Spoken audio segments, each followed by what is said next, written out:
ரூத்தின் புஸ்தகம் 3ஆம் அதிகாரம். பின்பு அவள் மாமியாகிய நகோமி அவளை நோக்கி, என் மகளே, நீ சுகமாய் வாழ்ந்திருக்கும்படி நான் உனக்கு சௌக்கியத்தை தேடாதிருப்பேனோ? நீ போவாசின் வேலைக்காரிகளோடு கூடியிருந்தாயே, அவன் நம்முடைய உறவின் முறையான் அல்லவா?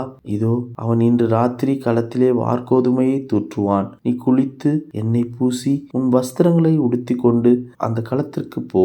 அந்த மனுஷன் புசித்து குடித்து தீரும் மட்டும் அவன் கண்ணுக்கு எதிர்படாமல் இரு. அவன் படுத்து கொண்டபோது அவன் படுத்திருக்கும் இடத்தை நீ பார்த்திருந்து போய் அவன் கால்களின் மேல் மூடியிருக்கிற போர்வையை ஒதுக்கி நீ படுத்துக்கொள்.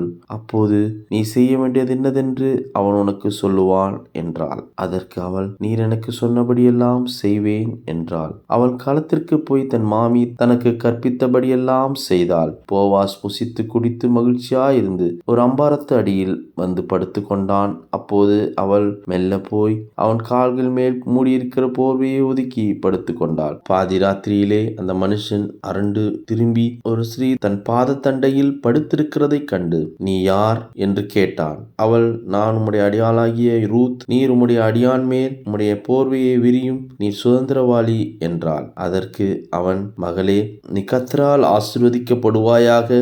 நீ தரித்திரரும் ஐஸ்வர்யவானுமான வாலிபர்களின் பிறகே போகாததினால் உன் முந்தின நற்குணத்தை பார்க்கிலும் உன் பிந்தின நற்குணம் உத்தமமாயிருக்கிறது. இப்போது மகளே, நீ பயப்படாதே, உனக்கு வேண்டியதெல்லாம் செய்வேன். நீ குணசாலி என்பதை என் ஜனமாகிய ஊராரெல்லாம் அறிவார்கள். நான் சுதந்திரவாளி என்பது மெய்தான், ஆனாலும் என்னிலும் கிட்டின சுதந்திரவாளி ஒருவன் இருக்கிறான். ராத்திரிக்கு தங்கிரு, நாளைக்கு அவன் உன்னை சுதந்திர முறையாய் விவாகம் பண்ண சம்மதித்தால் நல்லது.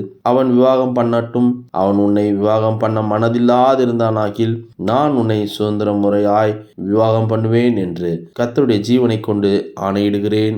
விடிய காலம் மட்டும் படுத்து கொண்டிரு என்றான். அவள் விடிய காலம் மட்டும் அவன் பாதத்தண்டையில் படுத்திருந்து, களத்திலே ஒரு ஸ்திரீ வந்ததாக ஒருவருக்கும் தெரிவிக்க வேண்டாம் என்று அவன் சொல்லியிருந்தபடியால் ஒருவர் முகம் ஒருவருக்கு தெரியாததற்கு முன்னே எழுந்திருந்தாள். அவன் அவளை நோக்கி, நீ போத்து கொண்டிருக்கிற போர்வையை விரித்து பிடி என்றான். அவள் அதை பிடித்தபோது அவன் அதிலே 6 படி வார்கோதுமையை அளந்து போட்டு அவள் மேல் தூக்கிவிட்டு பட்டணத்துக்கு புறப்பட்டு வந்தான். அவள் தன் மாமியினிடத்தில் வந்தபோது அவள், என் மகளே, உன் செய்தி என்ன என்று கேட்டாள். அப்போது அவள் அந்த மனுஷன் தனக்கு செய்ததெல்லாம் அவளுக்கு விவரித்தாள். மேலும் அவர், நீ உன் மாமியார் அண்டைக்கு வெறுமையாய் போக வேண்டாம் என்று சொல்லி இந்த 6 படி வார்கோதுமையை எனக்கு கொடுத்தார் என்றாள். அப்போது அவள், என் மகளே, இந்த காரியம் என்னமாய் முடியும் என்று நீ அறியும் மட்டும் பொறுத்திரு.